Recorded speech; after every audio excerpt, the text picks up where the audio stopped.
Orang-orang Wahabi ini kaget dan lari terbirit-birit saat membongkar makam ulama Indonesia di Makkah, Arab Saudi. Seperti yang kita tahu, pemerintah Arab Saudi mempunyai kebijakan bahwa jenazah yang telah dikubur selama beberapa tahun, maka kuburannya harus digali.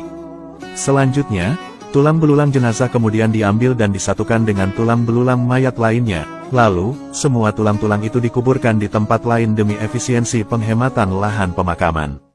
Di makam Mala Kota Makkah, banyak sekali terdapat makam-makam orang-orang Indonesia. Orang-orang Indonesia yang wafat di sana diantaranya yaitu para jamaah haji dan umroh, para tenaga kerja Indonesia, para ulama dan pelajar, dan lain sebagainya. Di antara ulama-ulama asal Indonesia yang wafat dan dimakamkan di pemakaman Mala Makkah adalah 1. Syekh Ahmad Khatib Sambas tahun 1875 Masehi. 2. Syekh Nawawi Banten tahun 1897 Masehi. 3. Syekh Junaid Betawi akhir abad 19 Masehi. 4. Syekh Abdul Haq Banten tahun 1903 Masehi. 5. Syekh Ahmad Khatib Minangkabau tahun 1916 Masehi. 6. Syekh Abdul Hamid Kudus tahun 1916 Masehi. 7. Syekh Mahfuz Tremas tahun 1920 Masehi. 8. Syekh Muhtarudin Bogor tahun 1930 Masehi. 9. Syekh Umar Sumbawa tahun 1930 Masehi. 10. Syekh Abdul Qadir Mandailing tahun 1956 Masehi. 11. Syekh Yasin Padang tahun 1990 Masehi. 12. Dan Kiai Haji Maimun Zubair tahun 2019 Masehi. Kemudian, pernah suatu ketika ada makam ulama Indonesia di Mekah yang hendak dibongkar. Pemerintah Arab Saudi lalu menurunkan petugasnya untuk melakukan pembongkaran dan pemindahan mayat di perkuburan Mala Makkah. Lubang kubur yang telah dibongkar, nantinya akan dibiarkan tetap terbuka hingga datang jenazah berikutnya terus silih berganti.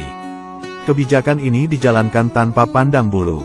Siapapun dia, baik pejabat atau orang biasa, saudagar kaya atau orang miskin, semuanya sama terkena kebijakan tersebut. Hal inilah yang juga menimpa makam Syekh Nawawi Al-Bantani, yaitu salah satu ulama Indonesia yang mengharumkan nama Indonesia di Tanah Suci. Suatu saat, kuburan pemakaman Mala akan dibongkar. Lalu, datanglah seorang petugas dari pemerintah kota Makkah untuk menggali kubur makam Syekh Nawawi. Ketika menggali makam, para petugas lantas tercengang ketika mendapati peristiwa tak lazim. Para petugas kuburan itu tak menemukan tulang belulang seperti biasanya. Yang mereka temukan adalah satu jasad yang masih utuh, tidak kurang satu apapun, dan tidak ada lecet atau tanda-tanda pembusukan seperti umumnya jenazah yang telah lama dikuburkan. Bahkan menakjubkannya, kain putih kafan penutup jasad beliau tidak sobek dan tidak lapuk sedikitpun. Sontak saja, kejadian itu lalu mengejutkan para petugas yang sedang membongkar makam Syekh Nawawi. Saking merindingnya, mereka lantas lari terbirit-birit berhamburan mendatangi atasannya dan melaporkan apa yang telah dilihatnya. Setelah diteliti, sang atasan kemudian menyadari bahwa makam yang digali itu bukanlah makam orang sembarangan. Langkah bijak lalu diambil. Pemerintah Arab Saudi lantas melarang membongkar makam Syekh Nawawi Al-Bantani. Jasad beliau lalu dikuburkan kembali seperti sedia kala.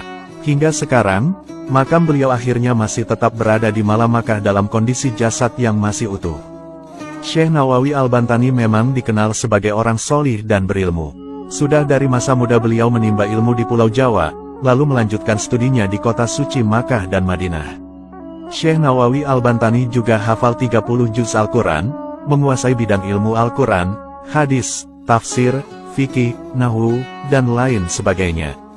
Karena saking alim, berakhlak baik, dan mampu menguasai ilmu-ilmu agama Islam, maka Syekh Nawawi lantas diangkat menjadi imam besar dan pengajar di Masjidil Haram Kota Suci Makkah.